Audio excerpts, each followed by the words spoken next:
Grow Great is a city government leadership podcast with Lisa Norris and me, Randy Cantrell.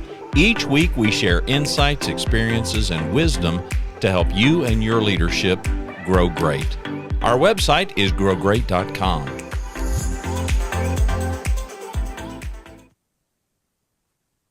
A good friend of mine reached out and said, hey, via text, and said, what if failure is the only option? So this is the text I get. Of course, being curious, and Randy teaching me be curious. I'm like, girl, what's up? What does that mean? And are you okay? Well, come to learn, like many of us, feels pretty much backed into a corner and has a project that they've been given. There's a tight deadline on it, brand new to the project, new to the company, and it's not going well. Digs in a little bit and finds out, okay, this is supposed to be something that's happening in upcoming months with a go live date. So you've got a few months to get this figured out and the ship righted. Well, that's rough. Okay, and then what do you do with that? What do you do with that when you've been given the project and you're told, we need to get it right, we need to get it turned around, and you're the person, fix it? Well, my question, what does failure's not an option mean? And through a little bit of questioning, find out doesn't really know, as they're digging into the project, how bad it is. Can you really right the ship at this point? Or can you only fix what you can fix in the time frame? And then required. now, in the time frame. And now, what are my options? What do I do with that when I've got somebody relying on me to fix it, and we may not know what the person above them is demanding, requiring, right, expecting, except to fix it and to give it to us. So interestingly enough, that individual said, I see your podcast. Can you and Randy share insight on what you do with that? Well, and it led to our conversation before we click record. We've all been backed into a corner at some point. And to your point, you can't go backwards any further. You can only move forward. But how do you do that? Circumstances are different for all of us when we're backed into the corner, right? It depends. In this case, there is a hard deadline. It's a project you're given and you're new to a company. That's completely different than when I've been backed into a corner. I may not have had those same circumstances, but I truly believe navigating them all comes down to looking at options. No matter what you do, what is in front of me and what is within my control. And then it's how you tell the story, how you navigate that path forward. If you can't go backwards, now you can bail. I mean, that is an option. But most of us that are high performers, I don't think just bail as the first option. I think the natural instinct, at least for me, Randy, I don't know your experience, for me, is to get in and I say everything's figure outable. Mm-hmm. It's just, what can I figure out that is acceptable to move it forward? That's the whole challenge. What is acceptable? Like in this case, and when I've had things in front of me that seem fairly impossible, I get down, I'm an old mind, old head. I get down writing stuff on paper. Okay, what at this point, what are my options? Or talking it out, like with you. What are my options? I can bail. What's the worst, your scenarios, what's the worst thing that can happen? What's the worst thing that can happen? Well, I could bail. I'd have to find a job. I'd have to do this. I'd have to do that. Are you really going to do that? Probably not. So let's go to the next option. And you just start navigating them. And then it becomes, once you figure out what's within your control to do, okay, now what can I get done reasonably? Knowing, in this case, the individual is new in the project. I suspect with any project, if you're new in project and new in company, you are going to be navigating more things. You're going to uncover more. It's the whole peeling the onion back. You're going to uncover one thing and it's going to be five more things. I always say in one project, there's 19. As you uncover one, you're like, oh, crap. There's five more things I need to get done and fix. Proverbial tip of the iceberg stuff. Exactly. So, you start navigating your options. Once you navigate the options that are within my control, for me, it's then now who's impacted. Our airport director once did a leadership topic for us on communication. He's an ex-Marine. There are no ex-Marines. Oh, that's true. You've told me that several times, and he's told me that. I should know that by now. Yeah. There are no ex-Marines. He's a Marine, and he. Let me see if I have my little. Where is it? Right here. So he on communication. He had this hanging above his.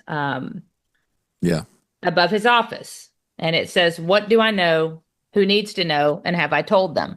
So in this case, once you figure out your options. What do I know? Who needs to know? And I need to tell them. Beyond that, the hard part is you don't control them. So now you have to navigate, how do you tell them? One, either it's, in the case of this, it's not going to happen on 8/1. Don't know if that's an option or 10/1, or in our case, our software is 2026. So there's all kinds of things that can happen. It could be a project. But if it's not going to happen by that date, and you're told, no, it is going to happen, then you've got another set of options. Okay, what can I do by the deadline given? And what risks are left? What risks do we have by doing that? We can keep plowing forward, but you understand this, and this is likely going to happen. I don't know any other way around it other than stating the risks and seeing if that person is willing to navigate it with you or hold you to unrealistic expectations. And that may then dictate your next move. Because, everybody has their unique set of circumstances. But that's how I've managed it moving forward is I'm only in control of me. I will do my best. I know this individual and that individual is a high performer. Although failure may seem to be the option, I suspect that person's going to do everything in their power not to fail or to limit any failures of the system, right? It's not failure of self. You only can do what you only can do. I mean, that's all that's in front of you and your path forward, and you can continue to navigate it if there's an unwillingness to move project deadlines or shift what you can, or there's not money to continue. I mean, I have no idea what all the circumstances are, but that's my initial thoughts. Yeah, for me, it really starts with self. It starts with self-awareness, and everybody's different. Lisa's a processor, so Lisa needs time to process. I'm a processor, but I'm just accustomed, probably just due to my experience in the work that I've done all my life. Being on my feet works. It just works. In the moment works.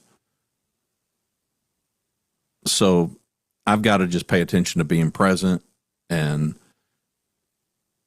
not getting in my head in all the right ways and trying not to get in my head in all the wrong ways. And it's easy for all of us to do. It's very tempting for us to get in our head in all the wrong ways. And that's where the blind spots happen. And so I've worked my whole life to make sure I'm seeing things clearly. And so for me, it kind of starts with, okay, what do I know to be true? Because I can't deal with fiction. I can wish things and I can hope things, but that doesn't make them true. And I don't subscribe to the notion that, well, you have your truth and there is truth. There's just truth. There's evidence. And of course, there's nuances to this situation, that we're not talking about that complicate it and make it seem even more impossible. And so it's like, okay, what are my options? I think it's hard to see those options. When you're in it and it's a gut punch and it's a pressure-packed kind of a situation and literally and figuratively your back's up against the wall, it's hard to see the way out. Mm-hmm. There is a way out. It's just hard to see it, and you got to look for it. So the worst thing that I have found for me is getting too much in my head and now ascribing all kinds of things to all kinds of situations and circumstances and people and decisions. So what does the evidence tell me?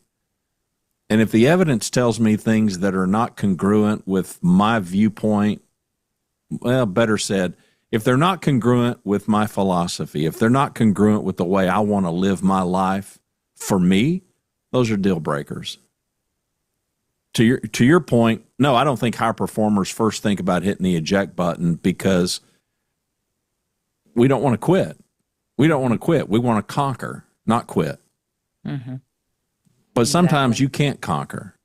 Right. Sometimes quitting is conquering. I mean, I can tell you, I've walked away from opportunities, and I've left jobs over principle. And that makes me sound better than I am. And it's not that I'm idealistic, but there are certain things that I just will and won't do. And I suspect everybody's that way or wants to be.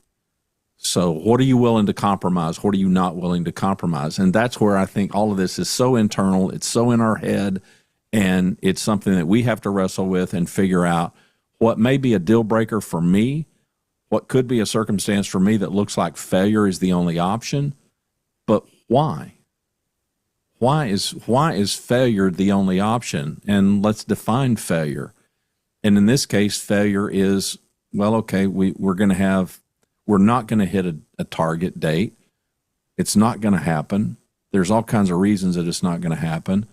It could be laid at my feet, and I'd had nothing to do with it. For me, if I'm going to be the scapegoat, that's a deal breaker for me. Mm-hmm. I'll own it. If it's my fault, it's my responsibility, I will fall on my sword. Nobody's going to have to even poke me to get me to do that. But I'm not going to be a fall guy for somebody that won't take ownership. Mm-hmm. Now, that's me.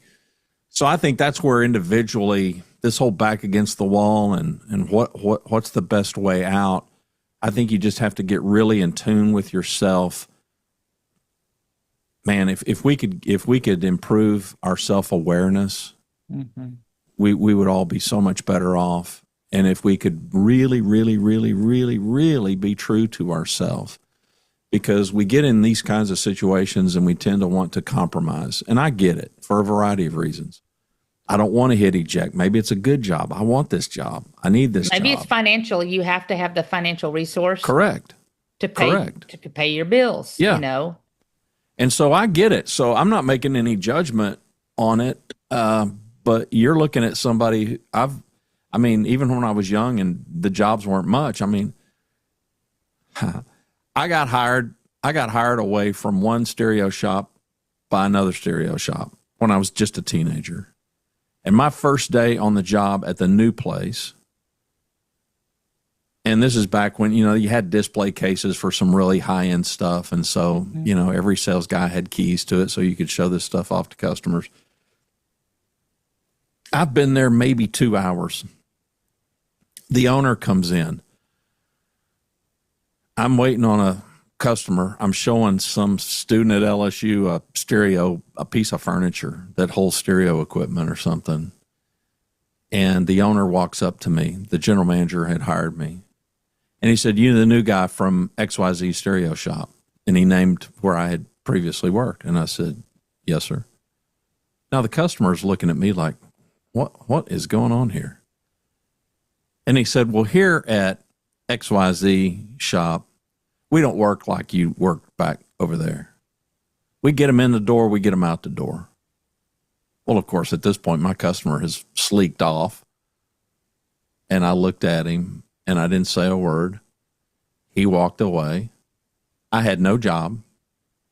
I walked up to the general manager. I handed him those keys that he had given me. And I said, "We'll just chalk off today to experience. I'm out of here."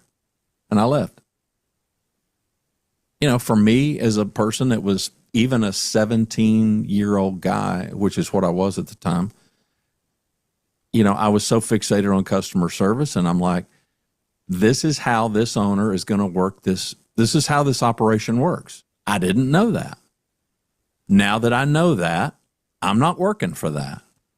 That's a choice I made. Was it a wise choice? Yeah, it was. I went on, I got a better job. It didn't take me long, but I didn't care.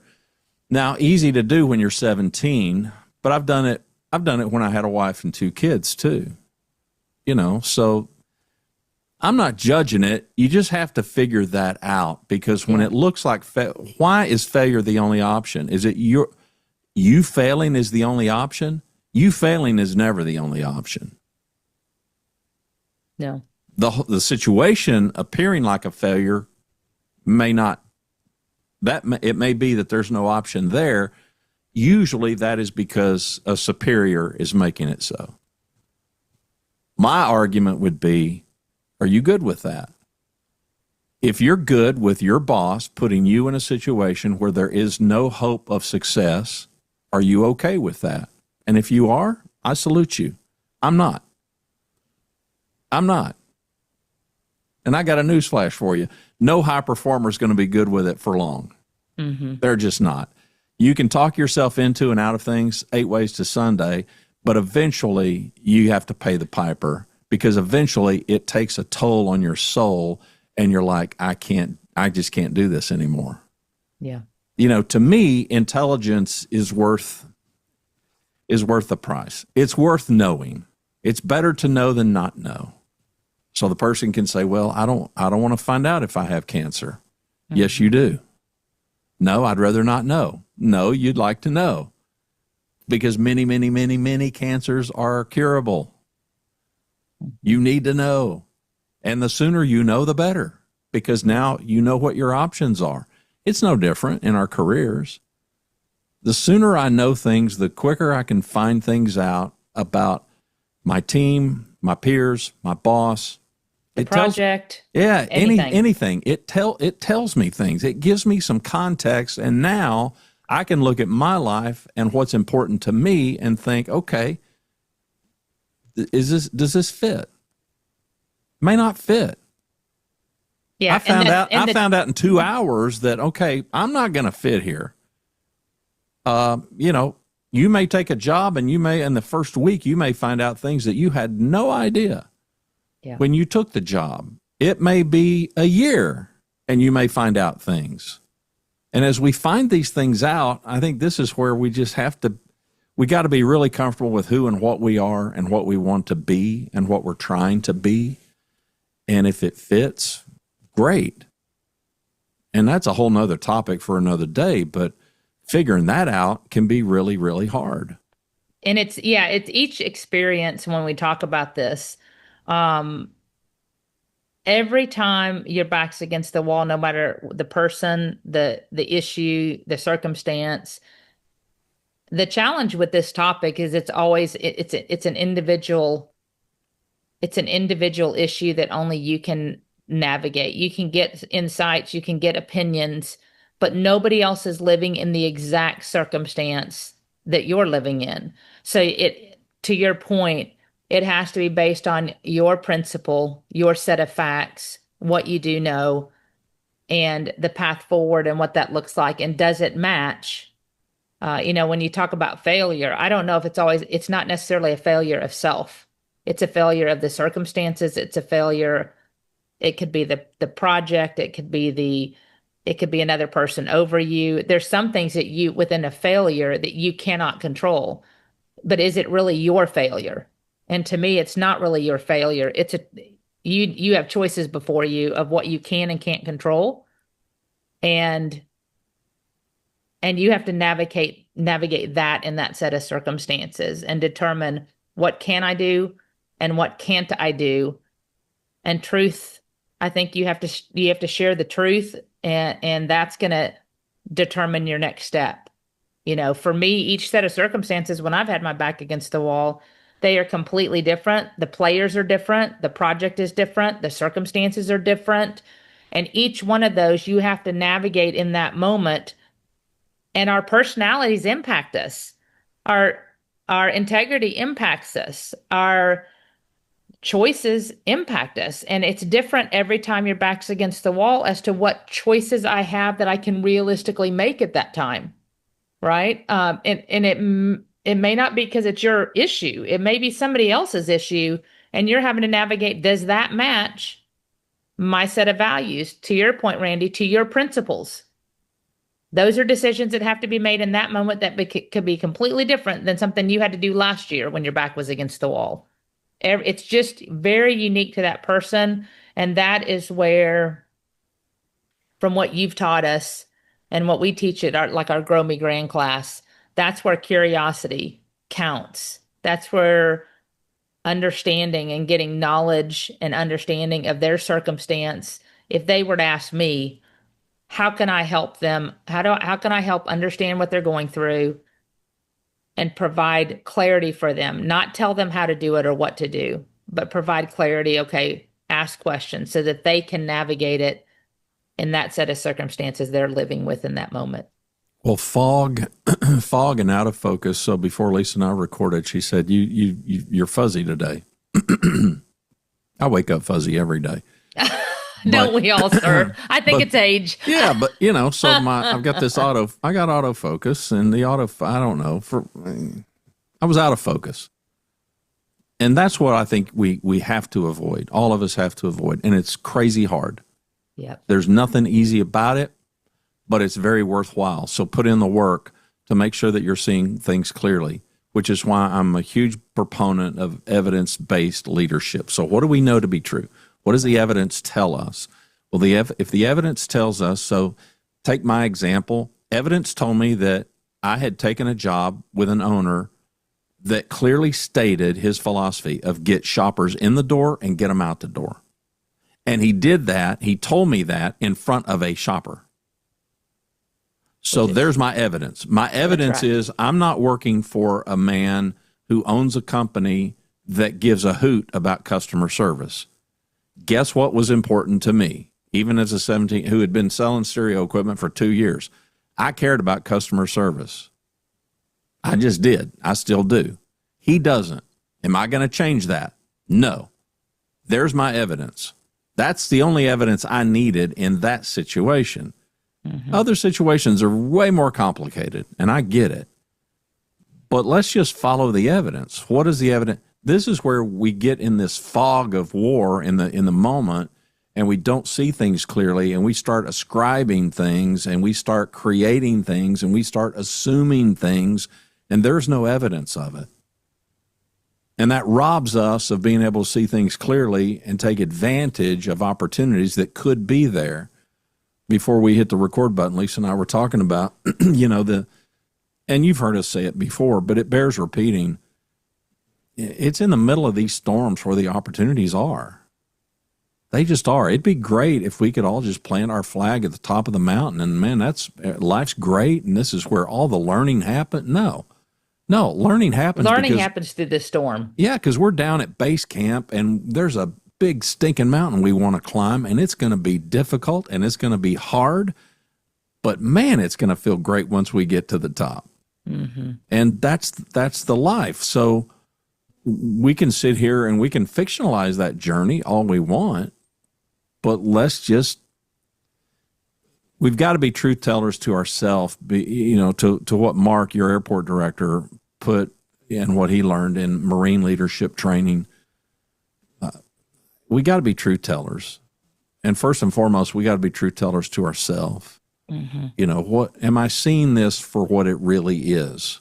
Am I making more out of it than maybe I should? Am I ascribing things to this that maybe I shouldn't? Which is why asking questions can pay off. Now, I'm not saying that you can always ask questions. I mean, let's say something's happening with you think I had any questions for this owner of this stereo shop? I had no questions. No. I had no questions for this guy. You had the facts. You had all the facts you needed to make the choice at that moment. That's right. And sometimes it can be that easy and that clear cut. But most times as adults, it's not. It's way more complicated, and there's a lot more moving parts, and there's a lot more self-interest pressure that a 17-year-old kid who's still living at home and going to high school doesn't have. Yeah, we're adulting. We're adulting, and that comes with a lot more circumstances That's that have to be exactly weighed right. in. That's exactly right. And adulting is not fun sometimes. No, no. And kids will tell you it's not fun being a kid, but you know, Yeah. once you get to be an adult, you realize how fun it was. Yeah. So, yeah, I Well, don't know. yeah. I'm a big believer in the man in the mirror, the man or the woman in the mirror. If we can focus on that and focus on, okay, here's where I am. Why am I here? And What can I do? I don't Yeah. think it's profitable to go back and try to, well, I shouldn't have put myself in this situation. I got a news flash. We all get ourselves. There are situations that erupt that we had no part in. Yeah. Shoulda, coulda, woulda. Right? Shoulda, coulda, woulda. No. It does no benefit to go back and answer any of those questions. Once you're here, you're here. Path forward. Yeah, the question that I always ask, if you recall in our sessions, was, okay, now what? Yeah. Now what? So it's just a 2-word question, and that I would encourage you to ask that. But before you ask it, I would encourage you to make sure, because I could answer the question, now what, based on some assumptions that are completely not true. Well, you don't want to do that. So the elephant in the room for me is to make sure I'm seeing it. Am I seeing this for what it is? Am I making more out of it? Am I not making enough out of it? What exactly am I seeing here? Am I seeing any level of dishonesty? Am I seeing any level of deceit? Am I seeing incompetent? What am I seeing here? And that's big, and admittedly, that's hard. Yeah, and I to your point, or as we've talked through this today, the challenge in all of this becomes alignment. You have to align the circumstances. So much of it, to me and you, I think, as humans, align with our principles. In any situation, when we got options, it's gonna evaluate not only the facts, but how does that align with me personally? You have to align. Does it match my values? Is it within my control? And are the people around me, do they have the same values? At the point for me, what's kept me at Grand Prairie so long is so many people around me have integrity. They have my same values of service. They have the same passion for city government. You have those kind of things working against you, working with you, I mean. And at the point when something misaligns and is, I call it, not congruent any longer, the people that you're working with, maybe there's a lack of integrity. Maybe there's a lack of ownership. Maybe there is that like you said, at the point you become the scapegoat, and that is their option because they don't want to own something. Those are things that I would have to weigh in, Randy, of, okay, now what? I can look from the perspective as this individual and their circumstances from a project standpoint, what is within my control. But you also have to look at the people around you you're working with, and what do I have in that circumstance? Is there going to be support for me? Is there going to be throwing me under the bus? And you're going to have to navigate now what with that too, once you get the facts of what's within your control, because those are not in your control. And that can also dictate the future of where you're at when your back's against the wall. That can be unwinnable, and that will give you, at the end of the day, your now what answer. Thanks for watching and listening to Grow Great, the City Government Leadership Podcast. Our website is growgreat.com. For Lisa Norris, I'm Randy Cantrell. We hope you'll subscribe to the show, and we hope you'll tell a friend.